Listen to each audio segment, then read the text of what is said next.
All right, so here's the current state of our project. Hayden's gonna tell you about the components. All right, so we have moved our entire project from an Arduino Uno to the Mega with the GPRS module attached to it. In doing that, we were able to circumvent the problem of sharing pins between a couple of the components, which we hope will improve the stability of our system as far as the integration of the components goes. Also, in moving it, we had to rewire everything, of course, and in doing that, we were able to compress the size down to a much smaller area, which will be better when we 3D print the box later that'll house the entire project. All right, so for the second part, we're going to show you our system and how it exactly works. Hayden's going to arm the system. So we have our RFID tag here. We're going to go ahead and swipe that. And now the serial monitor is polling for when the bike has been stolen, which is set off by the accelerometer. We're going to go ahead and move it past our threshold.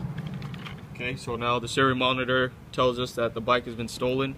And at this point, our system is basically going through the different stages in our program. So it's setting up to send out a text message with notifying the user that the bike has been stolen. And then the following text message would be the first two coordinates of the system. So as you can see, we're receiving messages now. Our problem right now is our coordinates aren't being updated correctly, so that's what we're working on. If you bring it over here to our serial out, you can see that we're receiving the correct GPS coordinates. So that's our current problem right now. Go. All right, so I'm going to show you our progress on arming and disarming the system while it's still in motion. So I'll go ahead and arm it. So we have our system armed, so it's currently pulling the accelerometer to see if it moves past our threshold. So if you scan the same tag again, it'll show you the system's disarmed and it's also stopped pulling the accelerometer. So if you just unplug it and plug it back in, it'll stay on.